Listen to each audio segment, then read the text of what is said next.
So, kamusta po mga ka-Streetwise? Ako po si Takero Miyamoto at welcome po sa aking munting channel. So, mga kababayan, no, noong nakarang araw, nag-trending po si Sara nung April 14, di ba? 6 days ago, no? Na kasi nga po, no, nagsalita po yung COA na pinababalik po yung 73.2 million na confidential fund na hindi po tama yung paggastos. So, ngayong araw, nag-update po yung COA. Hindi na po siya 73 million. Hindi na po siya 73 million mga kababayan. Alam niyo na kung magkano. O malamang updated naman kayo. 44.8 million na. Grabing kate ng kamay ni Sara. Ang ilan to, no? Grabing kate, no? Parang may eksema siguro to, no? O, COA ruling raise VP Duterte's confidential fund liability to 444 million. Noong una, 73 million lang po, no? 73.2 million. Ngayon po, 448 million na po. So, paano nangyari yan? So, tingnan natin, nabasahin natin to, no? Sabi dito, COA na to, ang alam ko, non-appealable pala sa Supreme Court to. Ang alam ko. The total amount that may be ordered return by Vice President Sara Duterte and key officials of the Office of the Vice President could reach 448 million following a new commission on audit disallowance covering 375 million in confidential funds. So ang gawin mo, Sara Duterte, ang gawin mo, yung mga pinamigay mong pera sa duffel bag, di ba nabigay siya ng pera, di ba? Nilagay sa duffel bag. Ang gawin mo, Sara, bawiin mo.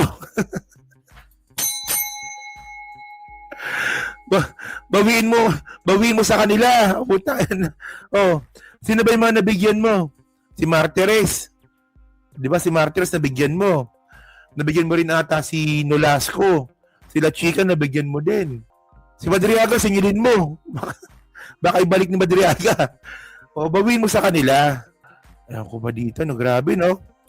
Nasabihin na naman ng mga bobang mga DDS, wala, hindi totoo yan, fake news yan. Di nyo ba alam na merong COA audit na clear si Sara? Mga bobo talaga to. Bobo. Ang tawag nga dito, kleptomaniac, no? Yung tawag dyan, eh. So, sabi dito, in a notice of disallowance dated March 31 pala ito, no? COA ordered Vice President Duterte and other responsible officials to personally return. So 375 million representing three separate cash advances of 125 million for confidential funds. So ibig sabihin nito, no, yung 375 million pala na yan, mga kababayan, inutay-utay pala nila yan ng tig 125 million.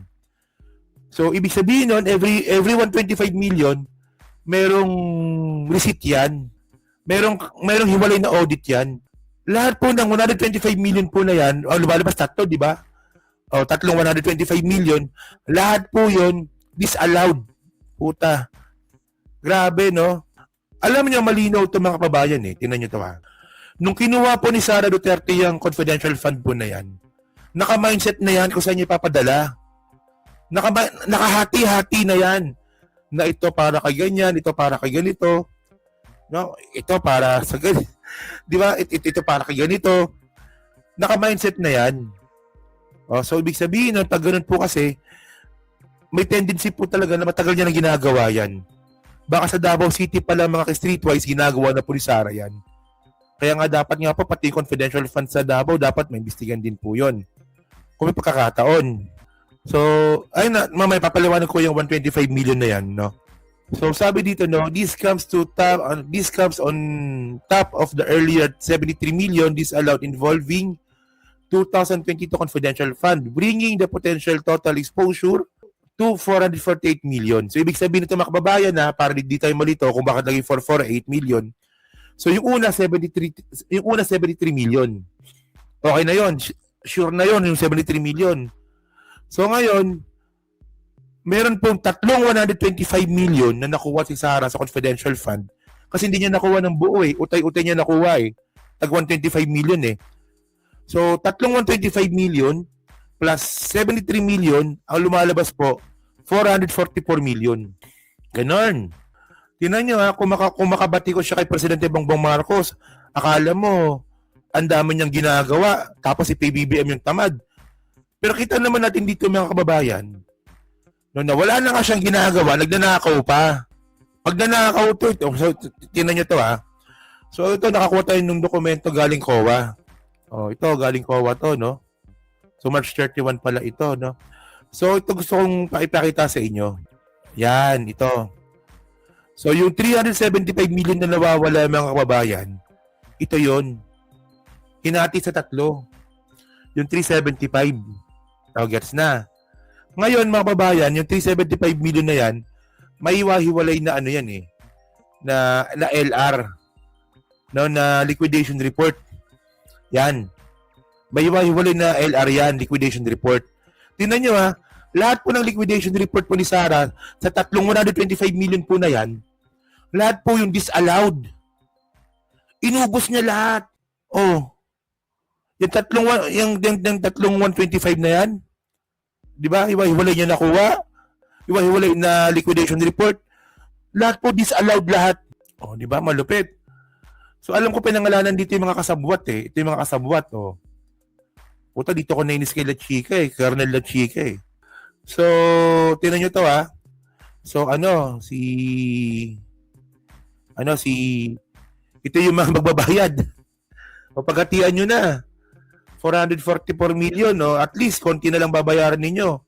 Paghatian nyo na. So, tag 100 million kayo, no? Tag 110 million kayo. So, unang-una si Sara, syempre. Tapos yung Gina Acosta, yung SDO. Oo. Kawawa tong SDO na to, no? Yung Special Disbursement Officer. Kawawa to, puta na damay lang yan eh. No? Kasi ang Special Disbursement Officer mga babayan, siya po yung nagdi-disburse dapat ng confidential fund. So ang nangyari nga po dito, inutusan siya ni Sara na huwag ka na mag-disburse. Ang magdi-disburse, yan yung nakalagay sa ilalim. Sila Chica. So syempre ikaw, empleyado ka lang, 'di ba? May bagong vice president si Sara Duterte, susunod ka na lang. Sabihin ba naman sa ni Sara, "Oh, Gina Acosta. Oh, yung confidential fund na yan, hindi ikaw magdi-disburse ha. Sila Chica, si Colonel. Kasi may alam siya sa security.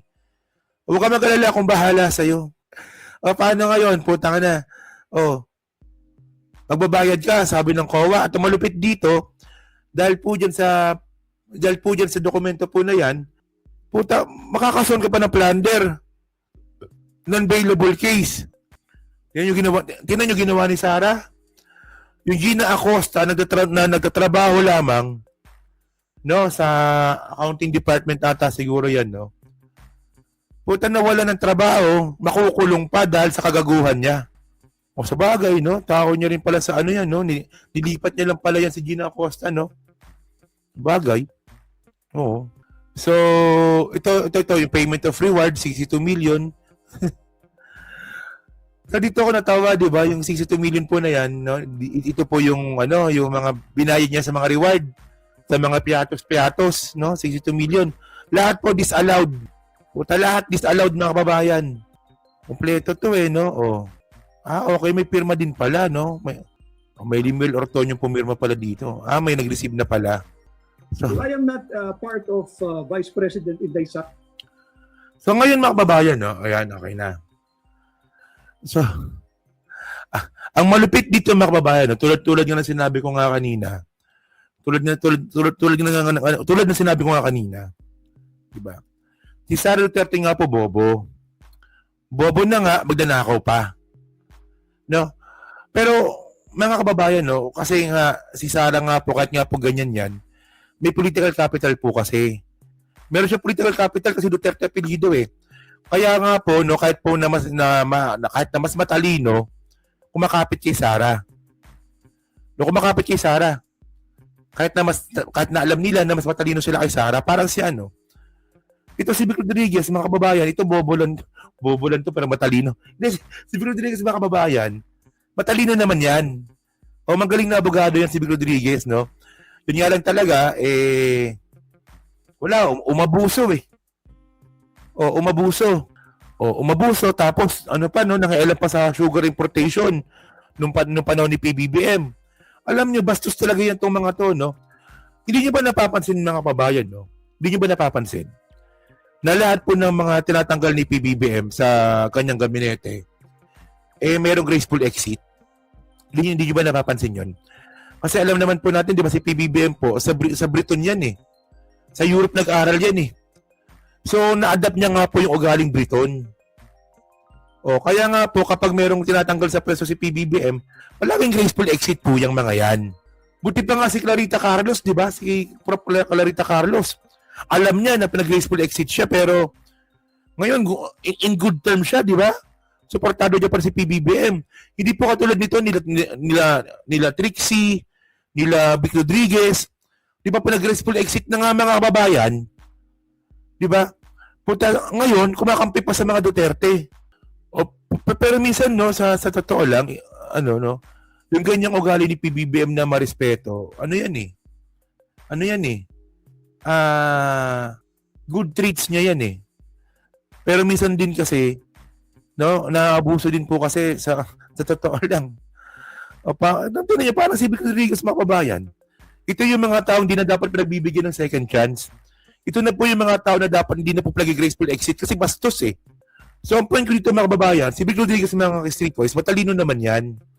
Yun nga lang talaga, gumawa ng hindi maganda kay PBBM, pinag-graceful exit, ngayon kumakapit kay Sara. Tignan nyo ha, kahit na alam niya mas matalino siya kay Sara, kumakapit kay Sara because of political capital.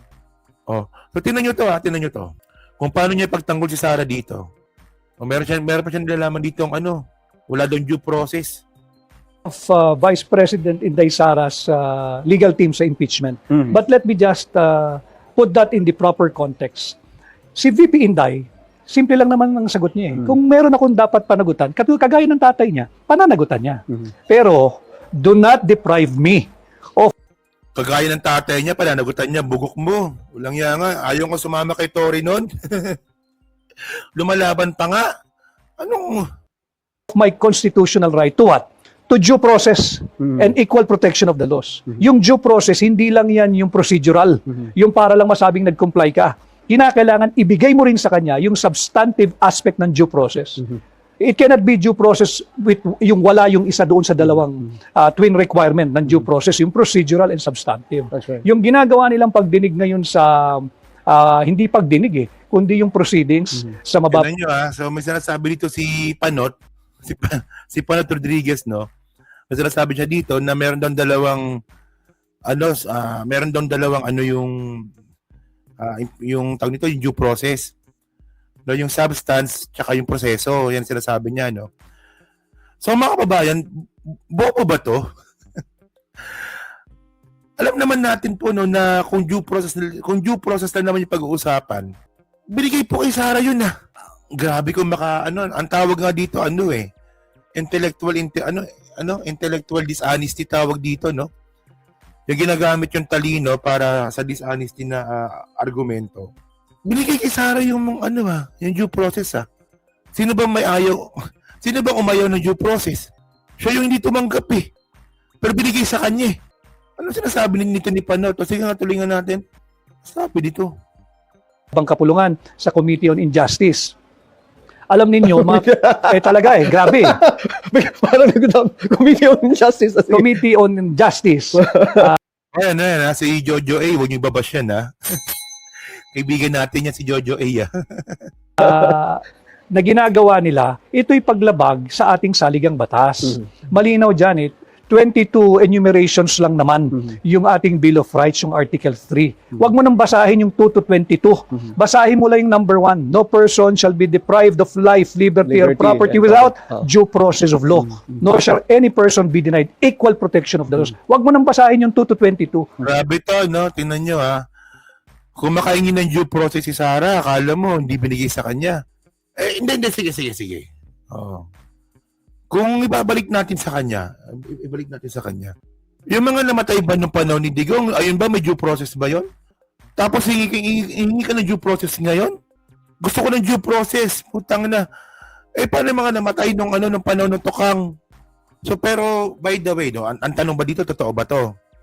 Siyempre, hindi. Kung may papaniwala dyan, Panot yan di ba? basta panood po na ang palaya, huwag po kayo maniwala dyan. Pero ito. Ito magandang example dito eh. So ito kasi si Rufus Rodriguez ata to eh. O Rufus Rodriguez nga ito, no? Ito kalyado ni Sara to Sabi ni Rufus Rodriguez, no? Rodriguez disappointed with Sara lawyers, no answer given. O di ba pinapasagot sila nung una, di ba? Yung ano ba tawag dito, yung ano bang tawag doon yung pinasagot nila? O basta yun, yung una. O, yung unang pagsagot ni Sara dun sa sa Committee on Justice. Pinapasagot siya mga kababayan, pero sumagot nang walang sagot.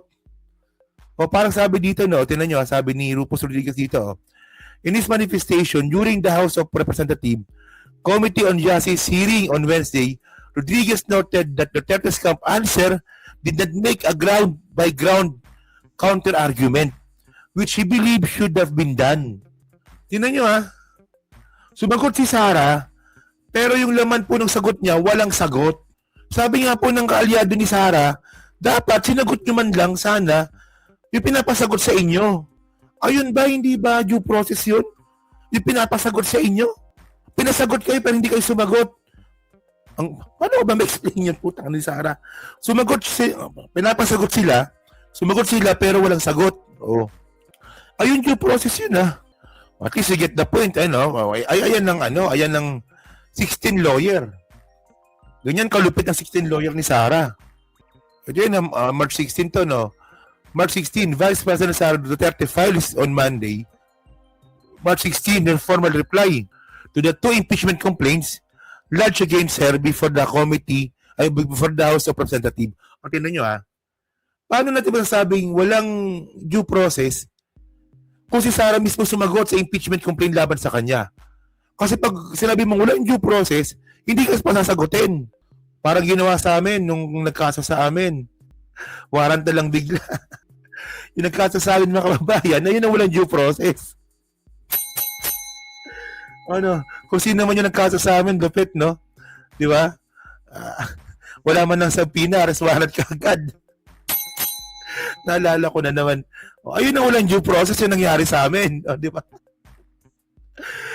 At ang inanta ni Sara, kung ano nung klaseng kalokohan, porket kasi may sa basketballista no? So, tingnan nyo ito malupit, no? Nung April 14. Paano mo nasabing walang due process?